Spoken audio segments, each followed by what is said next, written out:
سلامونه درنو ملګرو ټولو پښتنو ښه چارې. غواړم چې نن په یو ډېره مهمه موضوع خبرې وکړم. دلته یوه ډله را پیدا شوې ده چې په دوی نیوکه کوي نو ټاپې در باندې زر لګوي. په دې اوسني حکومت کې چې څوک ورته خیاطان وایي، زه ورته اجرتیان وایم، ځکه چې اجرت اخلي. بیا په دې کې یوه خاص ډله ده چې زموږ د پښتونخوا وګړي هم پکې شته، په اروپا کې میشت دي. په مونږ یې هم ډېرې هڅې وکړې، نو اخره کې دغه بیکاره خلک یې را پیدا کړل.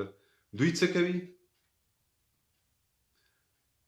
شپه ورځ به د افغانستان د جنګ سالارانو صفتونه کوي، خو باچا خان ته بیا ښکنځل کوي.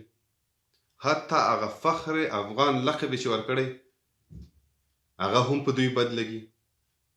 خان شهید ته به ښکنځل کوي. دا اوس کوم منطق مني؟ دا کوم لاجیک مني چې امرالله صالح صفت کوه ورځې 10 ځله په 10 پوسټونو کې 8 پوسټونه په هغه باره کې کوه چې د پښتنو د سر قاتل دی، او 10% ترهګر د جوړ کړي دي. دومره ظلمونه ورسره کړي چې خلک کستن د حکومت مخالف شوي دي.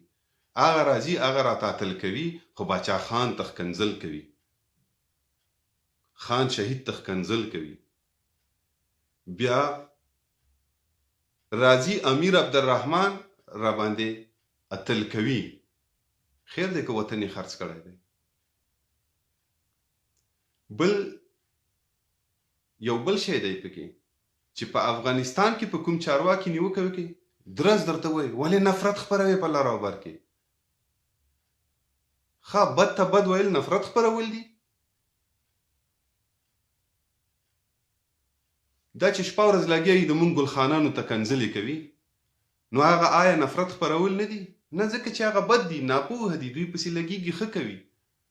نو دوی هم ټول سپېڅلي نه دي فرشتو غوندې چې په دوی به څوک نیوکې نشي کولی. ښه، ولې د مقبوضه پښتونخوا مشرانو پسې دوی ښکنځل کوي شپه ورځ؟ په هغه هم راځم. دوی تر یو څه ګیلې کوي مشرانو نه، ویلې دوی ولې آزاد پښتونستان یا لوی افغانستان نه دی جوړ کړی. اول د هغو میشن څه دی، هدف څه دی، او څه دپاره یې کار کول، باید په هغه باندې پوه شو. باچا خان کور په کور تلی دی، او هغه هدف دا و چې خلکو ته پوهه او رڼا وروښوي، خلک پوهې ته وهڅوي. نن چې موږ تاسو یو 2 ټکي زده دی، خپل نوم لوستلی شو، دا د باچا خان برکت دی. زما او ستا پلار او نیکه په دې نه پوهېده، نه په دین نه په دنیا. په دین کې که بچا په مانځه کې ورته د رحمان بابا شعرونه د صورتونو په ځای ویلم منل به یې، که د فردوسي شعر به یې ورته وویلم مونځ به یې پسې کول. په دې هم نه پوهېده چې دا یې څه بوس راته پکې باد کړه. په دنیا خو دومره خبر نه و چې ویلې چې دا دنیا چې ده دا د غوایه په ښکر ولاړه ده، او دا زلزلې هغه وخت کې راځي چې کله یو ښکر نه بل ښکر ته واړوي. نن چې ته علم سره څه آشنا یې، دا د باچا خان برکت دی. باچا خان بیا وایي چې امان الله خان نیم وطن آزاد کړه. ولې نیم وطن ولې آزادول؟ پېښور نه ولې بیرته راستنېده؟ پوره وطن یې ولې نه آزادول؟ نو باچا خان خو باچا نه و، د کلي زمیندارو، ځمکې هم پردو خلکو سره وې، خوار غریب سړی و. باچا خان خو باچا نه و، که لښکر یې ورسره وي د خدای خدمتګارانو، خو په دې خاطر خو نه وي ورسره چې راځه هلته خلک وژنو. که چېرته یې ورته خلکو ته ویلي چې راځئ انګریزانو سره غذا کوو، هېڅوک هم نه ورسره تلله. همدا ما او ستا پلار ورته تر پرونه پورې کافر ویل.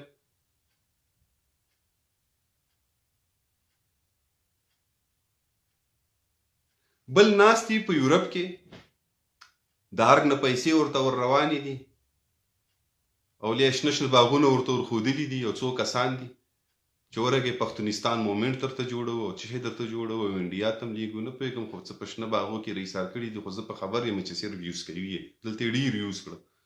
سفارتو یو بل ځای نه پیسې وهي، د قبایلو د لښکرو په نامه شته نه دی، او خپل مشران په سپکوي. ولې په سپکوي؟ په ده راځم. اول ته خپل ځان سره سوچ وکړه، په موټر کې کینې لایو راځي لیوني غوندې غږېږي او باچا خان ته ښکنځلې کوي. باچا خان چېرته رسېدلی دی ته هلته تصور هم نشي کولی.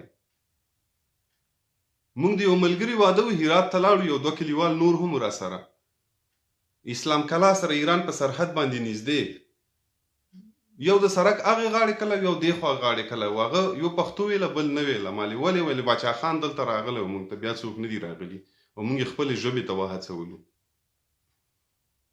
په جیپور کې هندوان دي پښتو وایي. مالې ولې وایي دلته باچا خان راغلی و، موږ ته ویلې خپله ژبه مه هېروئ، نور ملګري یې هم پېژني. په راجستان او په دغه بوپال ته چې په لاره ځي دلته یو کلی دی غونډ کلی پښتو وایي. ولې وایي باچا خان دلته هم راغلی، هغه ځایونه یې نه دي پرېښي. زه داسې د مورې په غره باندې بونیر ته اوښتی یم او داسې د دیر کوهستان نه چترال ته پیاده په دې غرو کې تللی یم. ورځې ورځې مزلونه مې کړي دي. باچا خان هلته تللی او سوچ خبره ده. په چکوال کې زدران پراته دي، ټول د اکاني نیټورک لاسپوڅي دي، افغانستان کې ورته جهاد کوي. هغه 100 کاله مخکې تللي دي، پښتانه دي. یو کورنۍ ته زه ورغلم، زما ملګري وو، د کویت ته وختونه مې پېژندل. پلار یې ما ته وایي ته پوهېږې زما زامن ولې تعلیم یافته دي او د نورو ډلو ټپلو د مونږ خلکو سره نه دي؟ مالې ولې؟ ویلې زمونږ کلي ته په شواک کې په زدرانو کې وایي باچا خان راغلی، وایي زه ماشوم وم، نو ما سره 10 ډزې ټوپک و، وایي دا ډزې مې ورته وکړې. وایي باچا خان چې راغی زه یې ښکل کړم په مخ باندې. وایي یو یې راته کتابچه راکړه، یو قلم وایي څه پکې لیکل شوي نه، وایي دا یې راکړه. دا وایي نه ما سره پراته دي، ما ته یې راوښودله. ویلې زه کراره، وایي دا یې ما ته ولې راکړه، ما خو ډزې ورته وکړې. وایي کراره زه پوه شولم. اوس باچا خان کوم چې شي د پاره کار کړی دی، هغه یو بل شي د پاره کار کړی دی. ته راځې نن پسې بدنامي کوي، ته یې څوک نن د 2 کسان نه پیژني، ارګ دې پروموټ کوي. خو باچا خان یو آیډیا د راتلونکي نسل دپاره. عدم تشدد فلسفه یې داسې نه وه، هغه د هر جابر ظالم خلاف مزاحمت کړی، زندانونه یې تېر کړي دي. عدم تشدد خو موږ او تاسو په خپل منځ کې، نو ولې ستا په کور کې 10 بدۍ نه وي؟ خپل رور به دې نه واژه؟ مونږ به چې چا 2 منه غنم وشو ټوپک به مو ورته ونیوله پاس په مورچه کې، خپل تربور به مو وژئ. نو باچا خان خو مونږ دغسې تیرونه را ایستلي یو. خان شهید خو عدم تشدد فلسفه هم نه وه. نو ته نن هم لګی هغه پسې خبرې کوي، بیا وایي چې نه فخر افغان چې دی باچا خان نه دی، خوشحال خان دی. وایي باچا خان ځکه نه دی چې کړوسی چې دی که نه په غلطه لاره دی، خو بیا د خوشحال خان زوی په غلطه لاره او مغولو سره ولاړو. دا یو ګروپ دی، دې ځای نه پیسې ور روانې دي، دا خلک میس ګایډ کوي، راتلونکی نسل میس ګایډ کوي. ارګیان چې دي دا اوس د اشرف غني کومه ډله چې ده، دا خیاطان چې دي دا یو ډیر خطرناک پلان لري. دوی اشرف غني یا په خبر یا نه دی په خبر، فاحشه پرستی باندې خو انټرنیشنل خلکو رپورټونه جوړ کړل. نور به مونږ پکې څه ووایو؟ مونږ شرمیږو چې هغه پاکستان پوج په باره کې ما یو ویډیو کړی چې دوی داسې کوي. دوی هغه نه هم بدتر وکړه، دلته کلبونه لري، په هره کوڅه کې فاحشه خانې لري.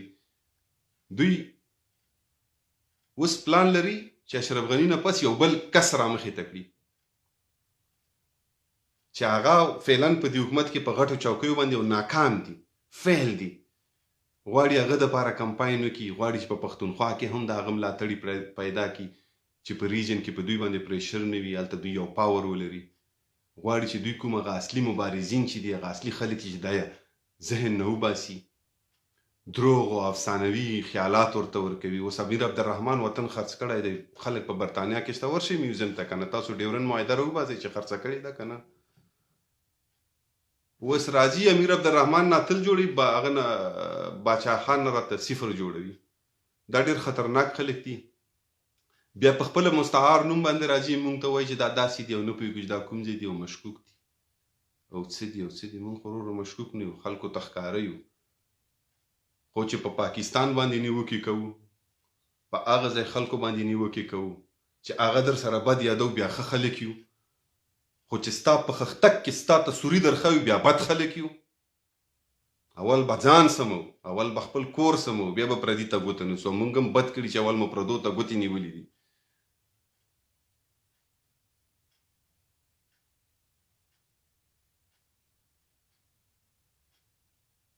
په ده باندې نیوکه نشئ کولی. ټول خاموشه دي، څوک په خپل عزت باندې ډارېږي چې وروره ښکنځلمار یې ټاکلي دي، ټولو ته پیسې ورکوي.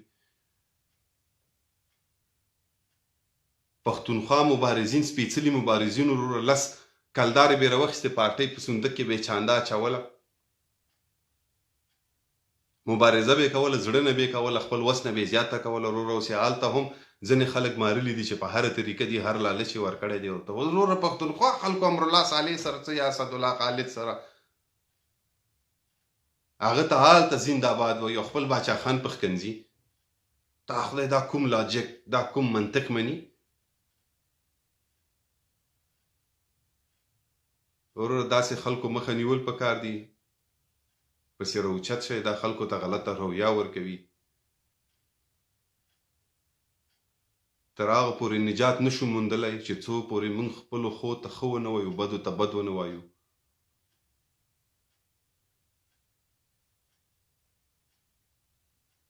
په دې سیستم کې ډېر څه بد روان دي. موږ د سیستم نه ډزې نه غواړو، موږ پوهیږو چې کمزور یو، خو ولاکه خو مجاهدینو نه ډېر کمزوری وي. طالبان نه خو به د هغو ډېر وفادار نه وي، هغو ورته دغه ډیورنډ کرښه باندې مزی پرې نه ښوده، تا ورته پرېښودو، خو پرېږدې ښوده ورته. موږ خو درنه نور څه نه غواړو چې ته توپ یې راوړه بې غیرته اجرتي. موږ درته وایو چې ورشه UN ته نماینده دې ناسته، یو هلته رسمي کمپلین وکړه. دروغو کیسې مو شروع کړي دروغجنو. یو څو ورځې پس په تاسو ډېر شیان نور هم راوځي، خپل منځ کې به سره ورانېږئ. هغه تېر ځل دی چې ولسمشر تل او پټ GHQ ته تل او کیدای شي هغو تصویرونه هم راوځي. موږ څه نه وایو، خاموش یو، خاموش یو، خو تاسو نه فتنه جوړېږي بیا چې نه وایو څه درته. موږ وایو ځه پرېږده خیر دی، هوښیار به شي، هوښیار به شي، هوښیار به شي. نن سبا عقل به یې ځای کار وکړي. دومره را زړور شوئ چې اوس په موږ باندې حملې کوئ. غدارانو!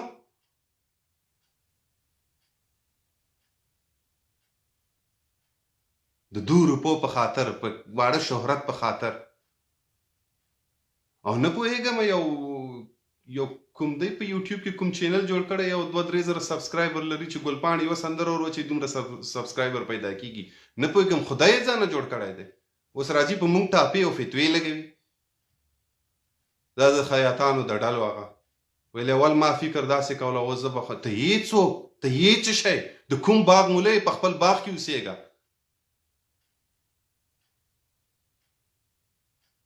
ته راځي په موږ فتوې لګوي. هغه په افغانستان کې خو نور راوچت شئ، د خلکو نه خلاصون پکار دی، د خلکو نه نجات پکار دی. حق خبره ورته نشي کولی. رښتیا خبره ډار هم تر پکار دی، ډېر خطرناک دي. قانوني درته یو دسیسه نشي جوړولی. موږ پسې ډېر کوشش وکړ. زه نه وایم چې ماته څه کیسې جوړې کړې وې دغو اجرتیانو، خپله وي دوی وایي خیر دی یو څه وخت پس کوشش کوي چې په امنیت کې درته دسیسې جوړې کړي، بل ځای کې چې بیا هېڅ هم زور نه رسي، بیا اجرتیانو ته پیسې ورکوي. او دغو پسې راوچتېدل پکار دي، دغو هر څه وشرموله. دوی فکر کوي چې بس دا فیسبوک چې دی او دا سوشل میډیا چې دا هر څه دي. 15 کاله پس په ولسمشر نه وي، بیا به زموږ ډله راځي او بیا به موږ دلته حاکمیت کوو، خلکو ته یو دروغجنه هوایي هغه ورکوي، خیالي باچایي ورکوي. نه پوهېږم ځانونه دوی ته میرویس خان نیکه غوندې ښکاري، احمدشاه غوندې ورته ښکاري. څه ورته ښکاري؟ دا کومه دنیا کې دوی ورک دي. جعلي اشخاص را باندې راځي، زور را باندې ښاغلي کوي. ورو د جعلي اشخاصو د تیرو وختو حساب خو دې وشي که نه، چې څه یې کړي څه یې نه دي کړي. PTM راتګ سره په یورپ کې ډېرې منظمې مظاهرې وشوې، منظمې کیسې وشوې. بیا دغسې ورپام شو خیاطانو. اوس یې هلته یو څه کسان پیدا کړي دي، خلکو ذهنونه برین واش کوي. وروره تاسو خبر نه یې دلته څه روان دي، دلته څه کیسې روانې دي. څومره دروغ تاسو په مخ کې ویل شي، بیا وایي زه خیر دی زه خیر دی. حالات خراب دي. حالات خراب نه دي، حالات مونږ او تاسو خرابو چې نه غږیږو ورځ په ورځ. عمده خیاطانو د اشرف غني اجرتیان، دا چمچې، دا بې غیرته وطن فروشه ناموس فروشه، عمده به و چې کرزی لاړ نو په دویم کال ویل چې اشرف غني دومره اقتصاد قوي کړ چې 50% شلو نه 50% ته کامن بجټ یا عادي بودیجه چې دا ورسوله. دا دروغ ویل.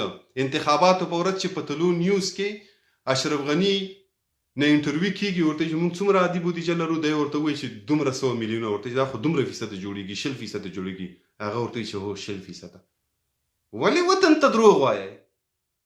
خو که په هغه وخت کې مو دا خبره ویزړه مې چې وکړه، بیا به خلک وایي چې ته نفاق کوي یا پلاني سړي ته کار کوي، عبدالله ته کار کوي، شل قسمه ټاپې فتوې ناموس کنځلې هم درته کوي، ګواښونه هم درته کوي، ژوند نه دې عمر تیر شي پسې. وروره سترګې په دې خلکو پټې دي. وایي چې هغه احمد قادیاني و، ډېر عالم جاهد سړی ویل، دا د په هند کې و، مناظرې به کولې د عیسایانو سره او د انګریزانو سره. ویلي انګریزان ورته یو ورځ راغلل چې ورته ویل چې یاره ته خو پیغمبر یې، ته خو د عیسی علیه السلام اخري ورژن یو څه یو څو ورځې ورته دغسې مسلسل ویل، په هر ځای کې به احترامات ورته کوله. په آخر کې هغو خپله دا فکر وکړ، دا یې فیل کړه چې رښتیا زه خو پیغمبر یم، لاړه نبوت دعوه یې وکړه. دا خیاطان، دا اجرتیان، دا همداسې دي، هیڅوک ورته هیڅ نه وایي.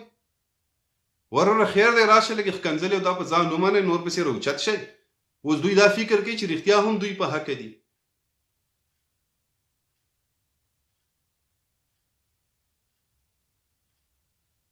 یوه پښتونخوا تر پاتې وه، هلته یې خپل وایرس ور انتقال کړي دي.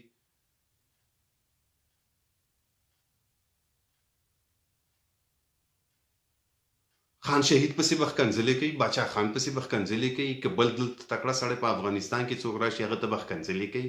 بیا بل څه نشته ورسره، دراز د نجیب مثال ورکړي ورته. نو ته او نجیب کې خو ډېر فرق دی. تا سره چې په ټیم کې څوک دي، دا خو ټول نجیب سره جنګېدل تر پرونه پورې. غلط مثالونه ورکوي، میس ګایډنګ یې روان کړی دی، هیڅوک هیڅ نه وایي.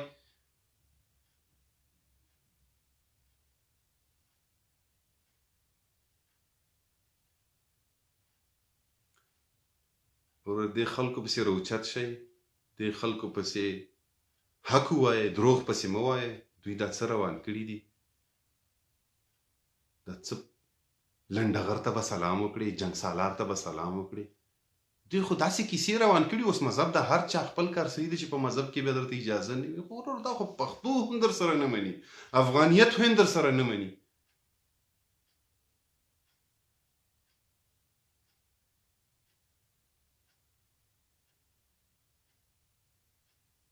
تاسو هاسې لږ سوچ وکړئ، لږ تیرو وختونو او اوس وختونو موږ نفرت خورو. پخوا به د لر او بر څومره غونډې کېدلې، اوس چېرته کېږي؟ په کابل کې به سیمینار ټول به روانو، په پېښور کې به سیمینار ټول به روانو.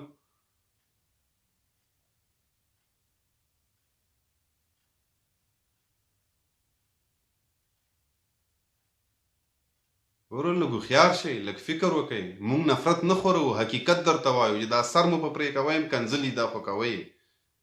خو خبره دا ده چې دا خپل سړی چې په موبایل کې در سره لګیا وي یا پرسنل کار دلته وکړي، بیا یو قسم خبرې کوي، بیا شاته در پسې بل څه لیکي. دا خو پرون خو یو چا ورته متوجه کړلمه، بیا هغه یو کوم چیلی ده د خپل پیر خبرې بیا لیکلي چې ده درته داسې او ما ورته داسې. یعنې دا مونږ پسې په شیشه داسې خبرې کوي. رښتیا هم زما د سر دشمنان په کابل کې رښتیا هم یو څه وخت پریشان وي، دا سړی چېرته لاړ، او دوی هم پریشان وي دا چېرته تللی دی. مطلب دا ټوله یوه ډله ده سره. ولې دوی ته د خپل ځانونه ډېر سم ښکاري؟ مونږ دا نه وي چې مونږ هم سم یو، مونږ به غلطه خبره کوو، یا مونږ نه هم تېروتنې به هم کېږي، ځینې وخت کې بستوغ هم وایو، هغه به هم وایي. دوی ته دا ولې هره خبره کې سپیسیفیک ځان سم ښکاري؟ ولې په ځان باندې دوی دومره ولې باوري شوي دي؟ خو وجه یې دا ده چې زمونږ او تاسو دا باوري کړي دي. هېڅوک غبرګون نه ورسره ښایي، هېڅوک په دا مخ څاپېړه نه ورکوي چې ورته چې غلی شه بد وایې. بس هلته یو څو کسان راغونډ دي، دلته د مخکې د جنګ سالارانو نمایندګانو چا په انجیوګانو کې کار کول وستلي دي، یورپ کې پناهګانې اخیستي، دغه یو څو ځوانان یې راغونډ کړي دي، تړ کلاس لګیا دي د ټول راتلونکي نسل ذهنونه چې دي وینځي، خلکو ته غلطه روحیه ورکوي.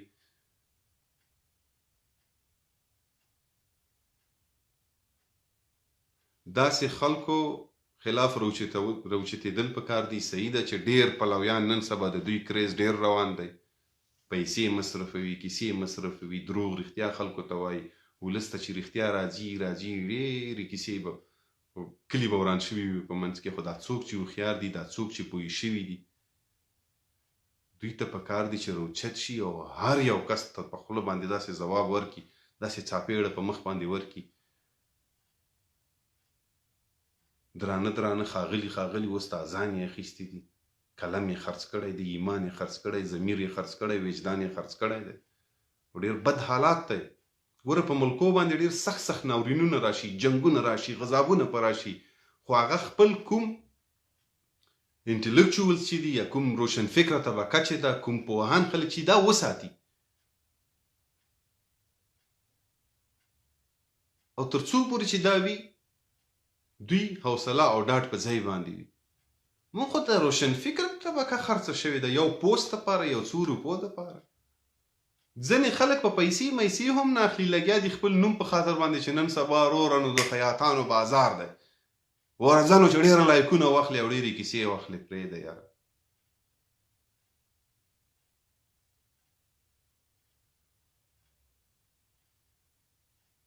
دا څه کسات بازاري مو روانه کړې ده. باچا خان پسې دوی راځي اوس خبرې کوي. تا خدای باچا خان کومو ځایو ته تللی دی؟ تاسو یوې مظاهرې ته نشئ ولا طبیعت مې خراب دی جی، په خېټه کې مې درد دی جی. وروره په سټریچر باندې غرو ته خط، ستا دومره عمر نه دی لکه هغه چې څومره په زندان کې وخت تېر کړی دی. دشمن په زندان کې دی چېرته وخت تېر کړی؟ خان شهید فرار شو، یو پلو لارې نه وي ورته، اوس خو ډېرې ښې لارې دي، په هوازه په بل ځای ځه تللی شي، تښتېدلی شي، فرار کولی شي. په ځنګلو کې شپې کړي، په غارو کې شپې کړي دي دشمن د لاسه،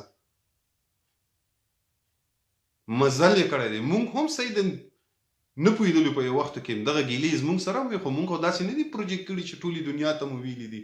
خپلو ملګرو منځ کې به مو ویلې سره چې وله دا غلطي یې کړې، دا یې کړي، دا یې کړي، خو دا دی اوس پوه شو. داسې نه چې په هغه وخت کې هم سوشل میډیا وه. ته خو راځي په زور باندې یو هغسې تاریخ ختموي چې راتلونکي نسل ته دې روحیه ورکوي. خو نن چې خان شهید او باچا خان په بدو یادي، سبا له خوشحال خان هم په بدو یادي، بل هم په بدو یادي، خپل هر څه له منځه وړي. بس غواړي چې تېره هسټري ختم شي، تېره اتلان ختم شي، اشرف غني نارڅ سټارټ شي.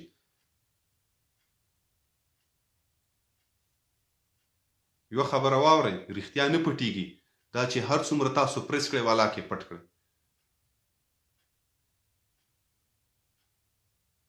او نور ستاسو نه ملګرو نه هیله کوم چې په دغه خلکو پسې روچت شي.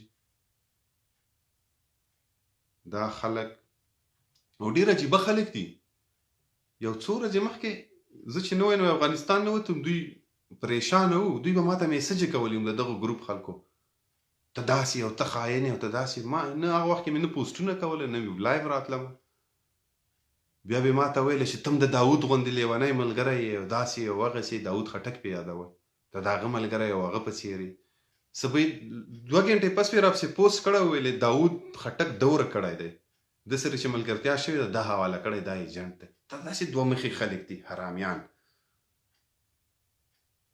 او بې موره بې پلاره څه خبرو، مور به دې معلوم وي، پلار به دې معلوم نه وي. لږ لاړ شه، داود خټک په سنټرل جیل کې دی، پوښتنه ترې وکړه چې څه له تللی دی، ولې تللی دی، چا حواله کړی دی.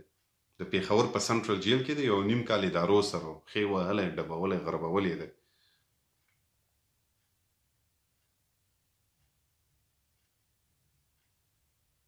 او څه له تللی دی؟ ستاسو غوندې بې موره بې پلارو د لاسه تللی لیونی کړی مو ډېر ښې کړي چې څه کړي دي دلته به سوداګرو سره مشوره وکړه چې زم فلاني ځای کې مې چا سره میټنګ دی درس دنه مخکې به هلته ورته کال کړی چې داود در روان دی ځان تر ساته ایجنټ دی حرامیانو یو نیم موږ ته وایي چې لیونی او ته داسې خطرناک برخورد کوي او سختې ستوغې وایي لیوني موږ لیوني یو لیوني تاسو یې وطن مو خرڅیږي مخې ته مو هر څه روان دي هر څه پلورل کیږي ثبوتونه درته راشي بیرته هغو ثبوتونو دپاره خپله دلیلونه لټوئ خپله ورته دروغو بهانې لټوئ لیونی زه یم که ته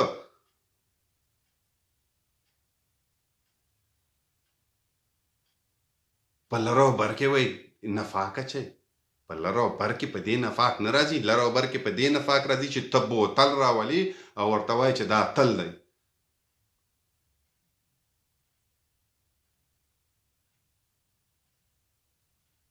ته راځي زما د خاورې سوداګر چې سودا یې کړې ده د لکونو قبایلو سر په قربانۍ باندې چې کوم وطن ازاد کړی وای انګریز ته پرېښی دی ته راځي هغه نه راته ښاغلی جوړوي دا خیانت دی دا بې اتفاقي په منځ کې راولي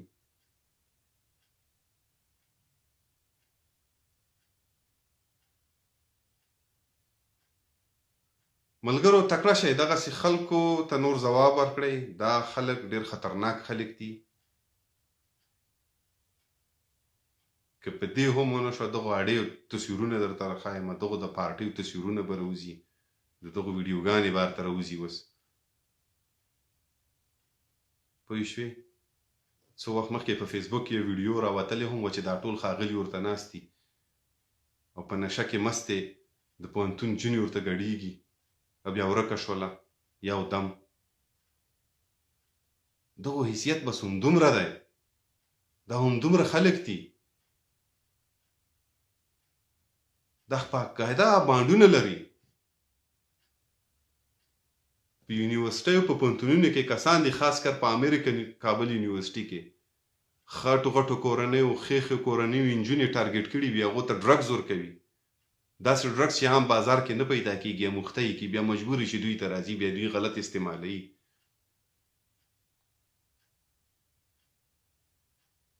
باقاعده اډرس یې درکړمه چې چرته یې اړې دي سټیټ سپانسر اړې دي امنیت په ولاړ وي پارټیانې جوړوي پارټیانې د عدلۍ بدلیو او تاسو یې دفاع کوئ وطن یې درته نیست و نابود کړ درته ویې پلورل